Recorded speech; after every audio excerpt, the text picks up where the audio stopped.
अस्सलाम वालेकुम। आज हमारे पास टॉपिक है ब्लड वेसल्स ऑफ बोन।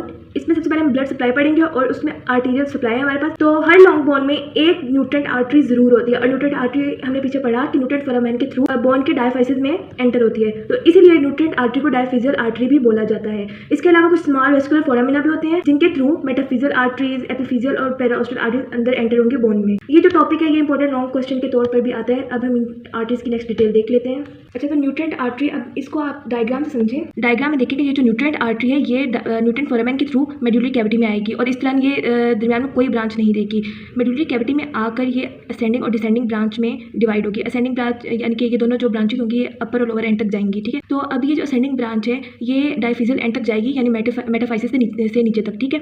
और वहाँ कुछ मेटाफिजियल ब्रांचेस पड़ी होंगी या कुछ उसके अलावा कुछ और भी आर्टरीज की ब्रांचेस पड़ी होंगी, उनके साथ एनास्टोमोस कर जाएंगी। अब इन दो ब्रांचेस के अलावा दो और ब्रांचेस भी होंगी जो कि कॉर्टिकल और सेंट्रल है। सेंट्रल हमारा जो लाइकोसाइन की बुक है उसमें सेंट्रल लिखा हुआ है, जबकि एक और बुक है उसके अंदर सेंट्रीपिटल ब्रांच लिखा हुआ है और कॉर्टिकल को सेंट्रीफ्यूगल ब्रांच लिखा हुआ है। ये जो सेंट्रल ब्रांच होगी ये डायाफाइसिस से निकलकर सेंटर की तरफ ही आएगी और सेंटर में ही ब्लड सप्लाई करेगी, जबकि जो कॉर्टिकल या सेंट्रीफ्यूगल ब्रांच है ये डायफिजियल से निकलकर कम्पैक्ट शेल की तरफ जाएगी और वहाँ जो हर्वेशियन सिस्टम है उसे ब्लड की सप्लाई करेगी। आगे मेटाफिजियल आर्टरीज आ जाती हैं। तो मेटाफिजियल आर्टरीज मेटाफाइसिस को ब्लड सप्लाई करती हैं और ये आती कहाँ से? ये आती हैं जो इनके रीजनल आर्टरीज गुजरी होती हैं। जैसे अगर आप अपर आर्म में देखें तो ब्रेकियल आर्टरी और फोर आर्म में देखें तो अनर रेडियल आर्टरीज। इनकी जो ब्रांचेज होती हैं वो स्मॉल वेस्कुलर फोरामिना के थ्रू मेटाफाइसिस के अंदर आ जाती हैं और ब्लड सप्लाई करती हैं। बोन के अंदर मेटाफिजियल आर्टरीज जो हैं वो एनास्टोमोस करेंगी मेडुलरी आर्टरीज की टर्मिनल ब्रांचेस के साथ, जबकि एडल्ट में क्या होगा कि ये मेटाफिजियल आर्टरीज एनास्टोमोस करेंगी एपिफिजियल आर्टरीज के साथ, ठीक है। आगे है एपिफिजियल आर्टरीज। तो जॉइंट में कुछ आर्टरीज प्रेजेंट होंगी, वहाँ से इनकी ब्रांचेस निकलकर एपिफाइसिस में जाएंगी और एपिफिजियल आर्टरीज बना देंगी। अब ये ब्रांचेस अंदर आकर आपस में एनास्टोमोस करेंगी जिसे एंड आर्टीरियल लूप कहेंगे, ठीक है। एंड आर्टीरियल आर्केड्स भी इसे ही इन्होंने बोला हुआ है, ठीक है, एंड आर्टीरियल लूप्स को। तो इस तरह ये ब्लड सप्लाई करेंगे एपिफिजियल आर्टरीज को। Next in the adult bone में क्या होता है कि ये जो ब्रांचेस हैं एपिफिजियल आर्टरीज की ये एनास्टोमोस करती हैं फ्रीली विद मेटाफिजियल आर्टरीज, लेकिन जो इमेच्योर बोन्स होती हैं उनमें ये मेटाफिजियल आर्टरीज एपिफिजियल आर्टरीज के साथ एनास्टोमोस फ्रीली नहीं कर सकती क्योंकि दरमियान में एपिफिजियल कार्टिलेज प्रेजेंट होता है।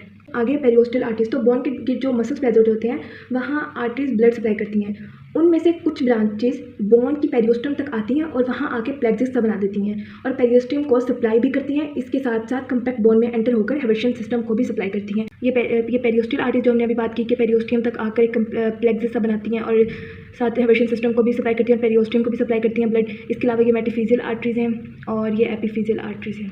नेक्स्ट है venous drainage of long bone. तो लॉन्ग बोन के अंदर एक लार्ज वेनस साइनस होता है और मेडुलरी कैविटी की सेंट्रल ब्रांचेज इसके अंदर ड्रेन होती हैं, ठीक है।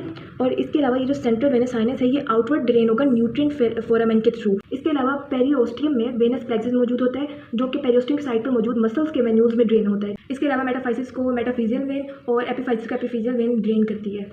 आगे blood supply of short bones, blood supply of flat bones और blood supply of irregular bones दिया हुआ है। तो इसमें यही बताया हुआ है कि ब्लड सप्लाई कहाँ से आती है और फिर बाद में वेनस ड्रेनेज कहाँ होता है, तो इसको आप खुद रीड आउट कर लीजिएगा।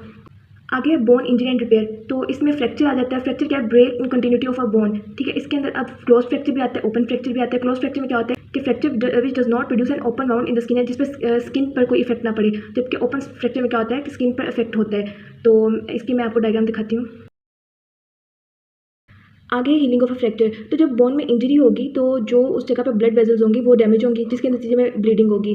तो वहाँ फिर क्या होगा, फ्रैक्चर साइड पे एक ब्लड क्लॉट बनेगा। ब्लड कैपिलरीज, फिब्रोब्लास्ट और ऑस्टियोप्रोजेनिटर सेल्स भी क्या करेंगे कि एक नया कनेक्टिव टिश्यू वहाँ बनाएंगे जो कि ग्रेनुलेशन टिश्यू होगा। इसके बाद जो ऑस्टियोप्रोजेनिटर सेल्स हैं वो ट्रांसफॉर्म हो जाएंगे कॉन्ड्रोब्लास्ट में। कॉन्ड्रोब्लास्ट क्या होते हैं? कार्टिलेज फॉर्मिंग सेल्स और हाइलिन कार्टिलेज बना देंगे और इसे हम बोलेंगे fibro cartilage callus. Then osteoprogenitor cells osteoblast में ट्रांसफॉर्म होंगे और एक बोन टिश्यू वहाँ बना देंगे और इसे हम बोलेंगे बोनी कैलस। उसके बाद बोनी कैलस मेच्योर बोन से रिप्लेस हो जाएगा और जो एक्सेस बोन बनेगी ऑस्टियोक्लास्ट जो बोन रिजॉर्बिंग सेल है वो उससे रिजॉर्ब कर देंगे और इस तरह जो हमारा फ्रैक्चर होगा वो हील हो जाएगा।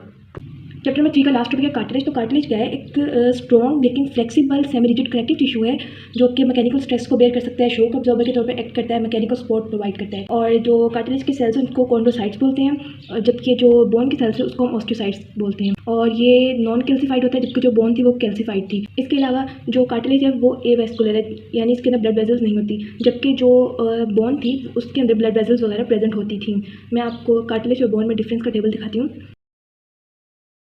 नेक्स्ट कार्टिलेज की टाइप्स आ जाती हैं। इसकी 3 टाइप्स हैं। पहली है हाइलिन कार्टिलेज, तो ये मोस्ट कॉमन टाइप है कार्टिलेज की और ये ट्रांसलूसेंट होती है, पर्ली ब्लूइश वाइट और ग्लासी अपीयरेंस होती है इसकी, इसलिए इसे हाइलिन कार्टिलेज बोला जाता है क्योंकि ग्रीक में हाइलोस का मतलब है ग्लासी। इसके अलावा ये स्ट्रॉन्ग होती है और सपोर्ट प्रोवाइड करती है बॉडी को, और जो इसके बाहर कवरिंग होती है, फाइब्रस कवरिंग, उसको हम पेरिकॉन्ड्रियम बोलते हैं। और ये प्रेजेंट कहाँ होती है स्केलेटन ऑफ एम्ब्रियो में, एपिफाइजल कार्टिलेज जो कि एपिफाइसिस और डायफाइसिस के दरमियान प्रेजेंट होता है, आर्टिकुलर कार्टिलेज जो कि आर्टिकुलर सर्फेसिस में प्रेजेंट होता है। इसके अलावा ये लेरिंग्स, ट्रैकिया और ब्रोंकाई में प्रेजेंट होता है हाइलिन कार्टिलेज, और एंटीरियर एंड ऑफ रिब्स में, और इसके अलावा skeleton of inferior part of external nose. Next fibro cartilage, तो ये टेंशन रेजिस्टिंग होती है और शॉक ऑब्जर्वर के तौर पर एक्ट करती है, और ये मोस्टली मस्कुलोस्केलेटल सिस्टम में प्रेजेंट होती है, जैसे इंटरवर्टेब्रल डिस्क में, प्यूबिक सिम्फिसिस में, यानी कि जो 2 प्यूबिक बोन्स के दरमियान प्रेजेंट होगी, और इसके अलावा रिम्स में और मेनिस्काई ऑफ नी जॉइंट में। ये टर्म्स आप आगे जॉइंट्स वाले चैप्टर में पढ़ लेंगे। नेक्स्ट है इलास्टिक कार्टिलेज, ये मोस्टली उन बोन्स में प्रेजेंट होता है जो कि नॉन वेट बेयरिंग होती हैं, जैसे ऑरिकल, पिना of external ear, cartilaginous part of auditory tube और एपिग्लोटिस ऑफ द लेरिंग्स। मैं आपको इन तीनों में डिफरेंस का टेबल भी दिखा देती हूँ जो कि BD 84 से है, तो आप उसको भी एक दफ़ा रीड आउट कर लीजिएगा।